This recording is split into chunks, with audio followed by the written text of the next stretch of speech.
नमस्कार. आजच्या ब्लॉगमध्ये तुमच्या सर्वांचं मनापासून स्वागत आहे. तर आज आहे होळी आणि रविवार. तर रविवारी संतसंग असतो, संतसंगाला जाऊन आलो. तर आता पुरणपोळ्या वगैरे करायचं आहे, कारण संध्याकाळी होळीला नैवेद्य दाखवायचं आहे. तर आज होळीच्या सर्वप्रथम तुम्हाला खूप खूप शुभेच्छा सगळ्यांना. तर आजच्या दिवशी तुमच्या मनातील राग, द्वेष, वाईट भावना या सगळ्या होळीमध्ये जाळून टाका आणि आपल्या घरात सुख समृद्धी, सगळ्यांच्या घरात सुख समृद्धी, आनंद येवो हीच ईश्वराने प्रार्थना. आणि पुन्हा सगळ्यांना होळीच्या खूप खूप शुभेच्छा.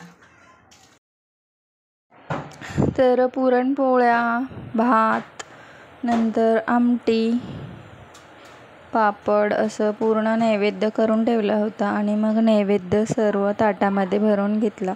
पूजेचं ताट तयार केलं. तर सगळा पुरणपोळीचा स्वयंपाक नैवेद्य बनवून झालेला आहे. तर आता जायचं आहे नैवेद्य दाखवायला होळीला.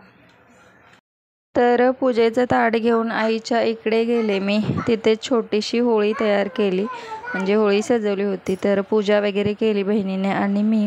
तर होळी आपण का साजरी करतो, म्हणजेच आपल्या भक्त प्रल्हादाची कथा तर सर्वांना माहीतच असेल. वाईट शक्तींचा पराभव म्हणजेच होलिका दहन म्हणून केलं जातं.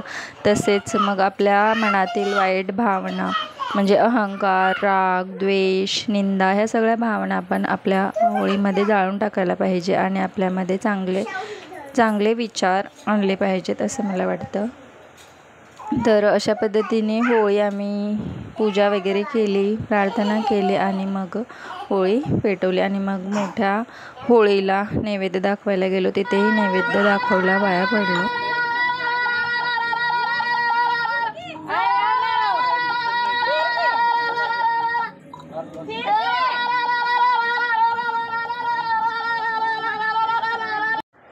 तर ही आहे मोठी होळी. तिथेही गेलो आम्ही. ती अजून म्हणजे पेटवली नव्हती, तर तिथेही पूजा केली आणि नैवेद्य दाखवला.